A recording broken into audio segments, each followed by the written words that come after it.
समय पहले की बात है, एक छोटा सा गांव था। उस गांव में दो भाई रहा करते थे। बड़ा भाई अंधा था, जिस कारण वो हमेशा घर पर ही बैठा रहता था, और छोटा भाई खेती किया करता था। लेकिन खेतों में अधिक जानवर आने से पूरी फसलें नष्ट हो जाती थीं, जिस कारण छोटा भाई बहुत परेशान हो चुका था। तभी उसे एक तरकीब सूझी। एक दिन उसने सोचा, खेतों में से इन जानवर को भगाने के लिए क्यों ना मैं अपने बड़े भाई की मदद लूं। वैसे भी बड़े भैया अंधे हैं, अगर वह खेत में बैठे रहेंगे और जानवरों की आहट आने पर वो उन्हें जोर से चिल्लाकर भगा सकते हैं, जिससे हमारी फसलें बच सकती हैं। इसलिए उन्हें मैं खेत में बिठा देता हूं। ये सब सोच विचार करने के बाद उसने अपने खेत में ही एक छोटी सी झोपड़ी तैयार की और अपने अंधे भाई को उस खेत में बिठा दिया और उनसे कहा, भैया, यदि कोई जानवर की आहट आपको सुनाई दे तो आप जोर जोर से चिल्लाना। ये सुनकर वो जानवर यहां से भाग जाएंगे और हमारी फसलें नष्ट होने से बच जाएगी। बड़ा भाई अपने छोटे भाई की बात मान लेता है और वो उस दिन से खेत में ही रहना शुरू कर देता है। जब भी किसी जानवर की आहट उसे सुनाई देती तो वो तुरंत जोर जोर से चिल्लाना शुरू कर देता, जिससे वो जानवर उसके खेतों से भाग जाते। ऐसा करते करते कई दिन बीत चुके थे। तभी एक दिन उसके खेत में एक हिरण भागता हुआ आता है और वह खेत के बांध को तोड़कर वहां से भाग गया। लेकिन उसी हिरण का पीछा करते हुए एक राजा भी उस खेत में आ पहुंचा। तभी राजा की नजर उस अंधे भाई पर पड़ती है। राजा उस व्यक्ति से कहता है, देखो, मैं यहां पर एक जानवर का पीछा करते हुए आया हूं। क्या तुमने उस जानवर को यहां पर देखा है? इस पर वो व्यक्ति कहता है, हे राजन, मैं तो अंधा हूं, मैं भला किसी जानवर को कैसे देख सकता हूं। लेकिन मैं आपको इतना जरूर बता सकता हूं कि जो जानवर मेरे खेतों से होकर भागा है वो आपके लायक नहीं है। आप उसके पीछे अपना समय यूं ही व्यस्त कर रहे हैं। राजा उस अंधे व्यक्ति की बात सुनकर बड़ा अचरज में पड़ गया। वो ये सोचने लगा कि आखिर ये तो अंधा है, फिर इसे कैसे पता कि जिस हिरन को मैं तलाश रहा हूं वह हिरन मेरे लायक है ही नहीं। ये अंधा व्यक्ति मुझे कैसे बता सकता है? तभी राजा उस अंधे व्यक्ति से कहता है, कहीं तुम मुझसे झूठ तो नहीं कह रहे? एक तरफ तुम ये कहते हो कि तुम अंधे हो और दूसरी तरफ तुम ये भी कह रहे हो कि जो जानवर यहां से भागा है वो मेरे लायक नहीं है। इस पर वो अंधा व्यक्ति कहता है, हे राजन, जिसे आप एक हिरण समझ रहे हैं, असल में वो एक हिरण नहीं है बल्कि एक हिरणी है, और वो भी गर्भवती है। और जहां तक मुझे ज्ञान है, मैंने कभी किसी राजा को किसी गर्भवती हिरणी का शिकार करते हुए नहीं सुना है, और इसी कारण मैं आपसे ये कह रहा हूं कि वो हिरणी आपके लायक नहीं है। आप उसके पीछे अपना समय व्यर्थ ना करें। यह सुनकर राजा और भी अचरज में पड़ गया। वो ये सोचने लगा कि आखिर ये अंधा आदमी ये कैसे जान सकता है कि वो हिरणी है और गर्भवती है। राजा कुछ देर सोच विचार करने के बाद अपने सेनापति से कहता है, सेनापति जी, मुझे वो जानवर जिंदा चाहिए, क्योंकि मुझे यह पता करना है क्या वह हिरणी है और क्या वह गर्भवती है। क्योंकि यह अंधा आदमी बहुत विश्वास के साथ कह रहा है और मुझे इस बात की पुष्टि करनी है। यदि वह हिरणी हुई और गर्भवती हुई तो वह हमारे शिकार के लायक नहीं है, क्योंकि हम तो एक हिरण का पीछा कर रहे थे। इसलिए जाओ और पता करो कि क्या वो हिरणी है। सेनापति राजा से आज्ञा लेकर आगे की ओर बढ़ चलता है, और कुछ देर बाद जब वह वापस लौट कर आता है तो वह राजा को कहता है, हे राजन, इस अंधे आदमी ने जो भी बातें कही हैं वो बिल्कुल सही हैं। वो एक हिरणी ही है और वह गर्भवती भी है। यह सुनकर राजा आश्चर्यचकित रह गया। उसे समझ नहीं आ रहा था कि आखिर अंधा आदमी कैसे पता कर सकता है कि वह जानवर एक हिरणी है, और तो और वह गर्भवती है। भला एक अंधा आदमी यह कैसे देख सकता है? यह कैसे जान सकता है? आखिर इसे यह कैसे पता चला? ऐसे कई सारे प्रश्न अब राजा के मन में उमड़ने लगे। अब राजा ने यह ठान लिया था कि मुझे इस बात की तह तक पहुंचना ही है कि आखिर यह अंधा आदमी कैसे जानता है कि वह जानवर एक हिरणी है। यह सोचकर राजा उस अंधे आदमी के पास जाता है और उस अंधे आदमी से कहता है, देखो, मैं ये तो नहीं जानता कि तुम सचमुच अंधे हो या नहीं, लेकिन मैं तुमसे एक बात जानने आया हूं। क्या तुम मेरे प्रश्न का सही सही जवाब दोगे? इस पर अंधा व्यक्ति कहता है, हे राजन, आप जो कुछ पूछना चाहते हैं मुझसे पूछ सकते हैं, मैं आपको बिल्कुल सच सच जवाब दूंगा। इस पर राजा कहता है, देखो, एक तो तुम कहते हो कि तुम अंधे हो और दूसरी तरफ तुमने यह बता दिया कि जिस जानवर का पीछा मैं कर रहा हूं वह एक हिरणी है, और तो और वह गर्भवती भी है। आखिर तुम्हें यह कैसे पता चला?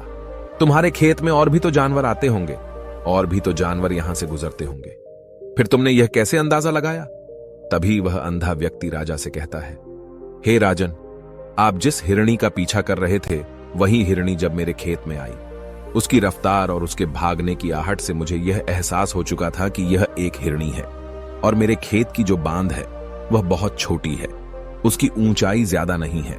यदि कोई हिरण होता तो उस बांध को बड़ी आसानी से लांघ जाता, लेकिन वह हिरणी इस बांध को तोड़कर भागी है और यदि वह इस बांध को छलांग लगाकर पार करने का प्रयास करती तो इससे उसके बच्चे को खतरा होता, और इसी बात से मैंने यह पता लगा लिया कि वह गर्भवती है।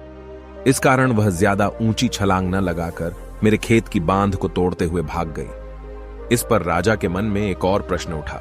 राजा ने कहा, किंतु तुम्हें कैसे पता चला कि वो एक हिरणी ही है? और भी तो कोई जानवर यहां पर आ सकते हैं। इस पर वो अंधा व्यक्ति कहता है, हे राजन, मैं पूरा दिन सुबह शाम यहीं पर बैठा रहता हूं और मेरी सुनने की शक्ति बहुत तेज है। मैं ये बाफ जाता हूं कि कौन सा जानवर मेरे खेत में आया है और उसी के आधार पर मैं जोर जोर से चिल्लाता हूं ताकि वो मेरे खेत से भाग जाए और मेरे खेत की फसलों को नष्ट ना कर पाए। राजा उस अंधे आदमी का यह जवाब सुनकर पूरी तरह से संतुष्ट हो चुका था। वो मन ही मन ये सोच रहा था कि आदमी भले ही अंधा हो, लेकिन ये तो बड़ा ज्ञानी मालूम पड़ता है। इस आदमी से कुछ ना कुछ तो काम निकलवाना ही चाहिए। ये विचार लिए हुए राजा वहां से वापस अपने महल की ओर लौट जाता है। राजमहल पहुंचते ही राजा उस अंधे व्यक्ति से कहता है, आप तो बड़े ज्ञानी व्यक्ति है, आपको किसी भी बात का पता बड़ी आसानी से चल जाता है। आज मैंने आपको यहां पर इसलिए बुलाया है क्योंकि मैं आपसे ये जानना चाहता हूं कि मेरी पत्नी पतिव्रता है या नहीं। इस पर वो अंधा व्यक्ति कहता है, हे राजन, ये कैसा प्रश्न हुआ? इस पर राजा कहता है, मैंने आपसे बिल्कुल उचित प्रश्न किया है, मुझे इस प्रश्न का उत्तर दीजिए। इस पर वो अंधा व्यक्ति कहता है, हे राजन, ये सारी बातें जाने दीजिए। आपकी शादी को इतने साल बीत चुके हैं और अब आप ये बात क्यों जानना चाहते हैं? आपके मन में ऐसे प्रश्न क्यों उठ रहे हैं? इस पर राजा जिद करते हुए कहता है, देखिए, आपको मुझे इस प्रश्न का उत्तर तो देना ही होगा। यदि आप मुझे इस प्रश्न का उत्तर नहीं देंगे तो मैं आपको मृत्युदंड दे दूंगा। राजा के मुख से यह बात सुनकर वो अंधा व्यक्ति कहता है, हे राजन, यदि आप इस प्रश्न का उत्तर चाहते हैं तो उसके लिए आपको मेरा एक काम करना होगा। राजा कहता है, बोलो, मुझे क्या काम करना होगा? इस पर व्यक्ति कहता है, इसके लिए आपकी पत्नी को मेरे साथ कमरे में अकेले छोड़ना होगा। उस अंधे व्यक्ति की यह बात सुनकर राजा पहले तो क्रोधित हो जाता है, लेकिन फिर कुछ सोच विचार करने के बाद वह उस व्यक्ति की बात मान लेता है और अपने सेनापति को आदेश देता है, सेनापति जी, इस व्यक्ति को और मेरी पत्नी को एक कमरे में कुछ देर के लिए अकेला छोड़ दे। सेनापति बिल्कुल वैसा ही करता है। अब राजा की पत्नी और अंधा आदमी एक कमरे में बंद हो चुके होते हैं। तभी वो अंधा आदमी राजा की पत्नी से कहता है, मुझे आपको छूना है।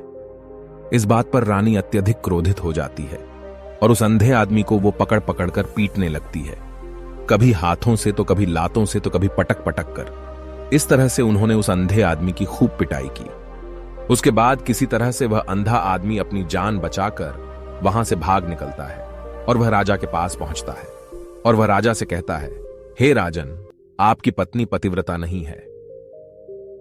यह बात सुनकर राजा अत्यधिक क्रोधित हो उठता है और राजा अपनी तलवार निकालकर सीधा अपनी पत्नी की ओर जाता है और क्रोधित होकर वह अपनी रानी से कहता है, रानी जी, आज मैं जो भी सवाल आपसे करने वाला हूं उसका मुझे सच सच जवाब दीजिएगा, और यदि आपने एक शब्द भी झूठ कहा तो मैं आपका अभी के अभी सर धड़ से अलग कर दूंगा। तभी आगे वह राजा कहता है, मुझे बताइए, क्या आप पतिव्रता हैं या नहीं?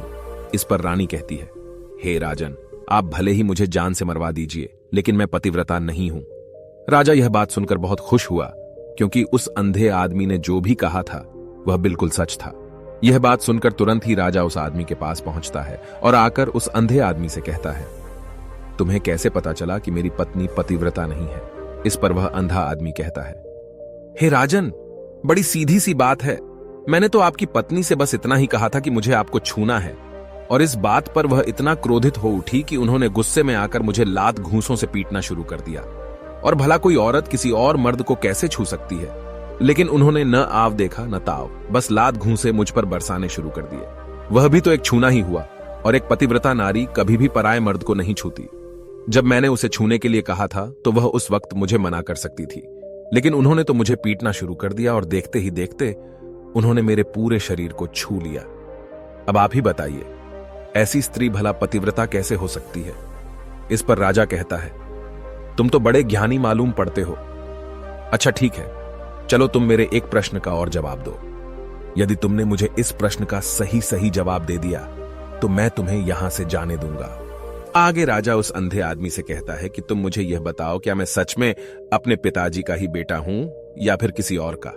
इस पर वह अंधा भी कहता है, हे राजन, इस बात से आपका क्या लेना देना? आप किसी की भी औलाद हो, आखिर आप हैं तो इस राज्य के राजा, इसलिए इस प्रश्न को जाने दीजिए। लेकिन राजा कहता है, नहीं नहीं, मुझे इस प्रश्न का सही सही जवाब चाहिए, अन्यथा यह प्रश्न मुझे हमेशा परेशान करता रहेगा। इसलिए मैं इसका सही सही जवाब जानना चाहता हूं। यदि तुम इसका सही सही जवाब दे देते हो तो तुम यहां से जा सकते हो, मैं तुम्हें नहीं रोकूंगा। इस पर वह अंधा आदमी कहता है, हे राजन, इसके लिए तो मुझे आपके मां के पास भी जाने की कोई आवश्यकता नहीं है। मैं आपको अभी अभी यह बता सकता हूं कि आप किसकी औलाद हैं। लेकिन उससे पहले मैं चाहता हूं कि आप मुझसे एक वादा करें कि आप मुझ पर क्रोध नहीं करेंगे। राजन ने कहा, मैं तुमसे वादा करता हूं, मैं तुम पर क्रोध नहीं करूंगा। इसके बाद वह अंधा आदमी राजा से कहता है, हे राजन, आप है तो अपने ही पिता के पुत्र, लेकिन आप पर एक कंजूस सेठ की छाया पड़ी हुई है। यह सुन राजा बहुत क्रोधित हो उठा और वह तुरंत तलवार निकालकर अपनी मां के पास जा पहुंचा। वह वहां पर पहुंचने के बाद अपनी मां से कहता है, मां, मुझे सच सच बताइए, क्या मैं अपने ही पिता का पुत्र हूं या नहीं? यदि आपने मुझे सही सही नहीं बताया तो वह यहीं पर अपने प्राण त्याग दूंगा। मुझे बताओ क्या सच है? इस पर उस राजा की मां कहती है, बेटा, तू है तो अपने ही पिता का पुत्र, लेकिन तुम्हारे ऊपर एक कंजूस सेठ की छाया पड़ी हुई है। जब मैं एक बार नहाने के बाद अपना मुंह आईने में देख रही थी, तभी उस कांच के पीछे मुझे एक कंजूस सेठ नजर आता है और उसी की छाया तुम पर पड़ चुकी है। यह सुन राजा बहुत खुश हो जाता है और वह तुरंत दौड़ा दौड़ा वापस उस अंधे आदमी के पास पहुंचता है और उस अंधे आदमी से कहता है, तुम्हें यह कैसे पता चला कि मुझ पर एक कंजूस सेठ की छाया पड़ी हुई है? इस पर वह आदमी कहता है, हे राजन, आपने मुझसे कई सारे सवाल पूछे जिनका जवाब मैंने आपको सही सही दिया है। यदि कोई और राजा होता तो मुझे इसके बदले में ढेरों सारे इनाम मिल चुके होते, लेकिन अब तक आपने एक फूटी कौड़ी तक नहीं दी है। इस बात से ही मैंने अंदाजा लगा लिया था कि आप बहुत कंजूस हो। यह बात सुनकर राजा जोर जोर से हंसने लगा और कहता है कि आप जो भी मांगेंगे वह मैं आपको अवश्य दूंगा, लेकिन मुझे यह बताओ कि तुम्हें कैसे पता चल जाता है कि कौन सी बात सही है और कौन सी गलत? तुम किसी भी बात का इतना सटीक और सही जवाब कैसे दे पाते हो? इस पर वह अंधा आदमी कहता है, हे राजन, मैं तो वैसे ही अंधा हूं। यदि मेरी आंखें होती तो मैं किसी की भी मन की बातें बड़ी सरलता से जान लेता। मन की एक भाषा होती है और यह भाषा मनुष्य के शरीर के व्यवहार के रूप में देखी जा सकती है। उसकी आंखों से, उसके होठों से, उसके काम करने के तरीके से, उसकी क्रियाओं से पता किया जा सकता है कि उसके मन में क्या चल रहा है। उसके आधार पर हम किसी के भी मन की बातें जान सकते हैं। लेकिन मैं तो अंधा हूं, मैं देख नहीं सकता, इसलिए मैं क्रियाओं से देखता हूं। यदि मुझे कोई बात जाननी हो तो अगले आदमी को कुछ काम देना पड़ता है, जिस पर वह व्यक्ति किस प्रकार काम करता है, किस तरीके से इस काम को करता है, उसके आधार पर ही मैं यह पता कर पाता हूं कि उसके मन में क्या चल रहा है। तभी वह राजा कहता है, तो क्या इसका अर्थ यह हुआ कि मैं भी किसी के मन की बातें जान सकता हूं? इस पर वह अंधा आदमी कहता है, हे राजन, अवश्य आप भी किसी भी व्यक्ति के मन की बात जान सकते हैं, किंतु उससे पहले आपको अपने ऊपर काम करना होगा, और वह काम है अपने मन को शांत करना, अपने मन को वर्तमान में लाना होगा, जिसके लिए मैं आज आपको 3 तरीके बताने वाला हूं। और ये तीनों ही तरीके बड़े ही आसान और सरल हैं। किंतु हे राजन, उससे पहले आपको एक काम करना होगा, अपने मन को एकाग्र करना होगा। जब हम अपने मन को एकाग्र करते हैं, अपने मन को वर्तमान में लाते हैं, तो हम दूसरे के मन की बात जान सकते हैं, क्योंकि वह आदमी अभी भी अपने मन में वर्तमान में ही सोच रहा है, और हमें भी मन को वर्तमान में ही लाना होगा, तभी हम उसके मन की बातें जान सकते हैं। यदि हम अतीत में हुई घटनाओं के बारे में सोच रहे हैं, तो वह जो अगला आदमी वर्तमान में सोच रहा है, वर्तमान में अपने मन में बात कर रहा है, वह हम कैसे जान पाएंगे? क्योंकि हम तो अतीत की घटनाओं में डूबे हुए हैं। इसलिए किसी के भी मन की बात जानने के लिए सबसे पहले हमें हमारे मन को एकाग्र करना होगा, उसे वर्तमान में लाना होगा। आगे वह व्यक्ति राजा से कहता है, हे राजन, जो 3 तरीके मैं आपको बताने वाला हूं, इन 3 तरीकों से बड़ी आसानी से किसी के भी मन की बातें जान सकते हैं। उसके बाद वह अंधा आदमी राजा से कहता है, हे राजन, जो सबसे पहला तरीका है वह है आंखों पर ध्यान देना। किसी व्यक्ति से बात करते वक्त उसकी आंखों में देखना, उसकी आंखों पर ध्यान देना जो सबसे ज्यादा जरूरी है, क्योंकि आंखें बोलती नहीं पर बहुत कुछ कह जाती हैं। यदि हम किसी व्यक्ति की आंखों के इशारों को समझना सीख जाएं, हम यह जान पाएंगे कि व्यक्ति के दिमाग में क्या चल रहा है, वह क्या सोच रहा है और अभी वह क्या करने वाला है। मेरे पास आंखें नहीं हैं, लेकिन मैंने अपने गुरु से यह विद्या सीखी है, क्योंकि बहुत सालों पहले मेरे पास आंखें थीं और मैं उस वक्त लोगों के मन की बातें केवल उनकी आंखों से ही जान लेता था। इसलिए यदि आप भी दूसरों की मन की बातें जानना चाहते हैं तो आपको भी उनकी आंखों पर गौर करना चाहिए, जैसे कि उनका आकार कैसा है, वह कब, कहां और किधर देख रहे हैं। यदि उसकी आंखें यहां वहां घूम रही हैं, जब आप उससे बातें कर रहे हैं तो वहां वह इधर उधर मोड़ रहा है, कभी ऊपर तो कभी नीचे या कभी आसपास, या फिर उसकी आंखें खुश नजर आ रही हैं या फिर आंखें निराश नजर आ रही हैं, जैसे कि चोर होता है। उसकी आंखों में जब हम देखते हैं तो हमें यह पता चलता है कि अगले आदमी ने कोई गलती की है। ठीक उसी प्रकार जब हम किसी चालाक व्यक्ति की आंखों में देखते हैं तो आपको पता चलेगा कि उसकी आंखों में एक भाषा होती है। एक बहुत ही सीधा और आसान तरीका होता है। यदि आपको यह पता लगाना है कि सामने वाला व्यक्ति आपसे झूठ कह रहा है या फिर सही, तो आपको उसकी आंखों पर ध्यान देना अति आवश्यक है। यदि आपसे बात करते वक्त वह व्यक्ति अपनी आंखें यहां वहां घुमा रहा है, ऊपर नीचे, इधर उधर, दाएं बाएं, हर जगह देख रहा है, तो इसका अर्थ यह हुआ कि वह उस बात से निकलने का कोई रास्ता ढूंढ रहा है, वह कोई झूठ बना रहा है।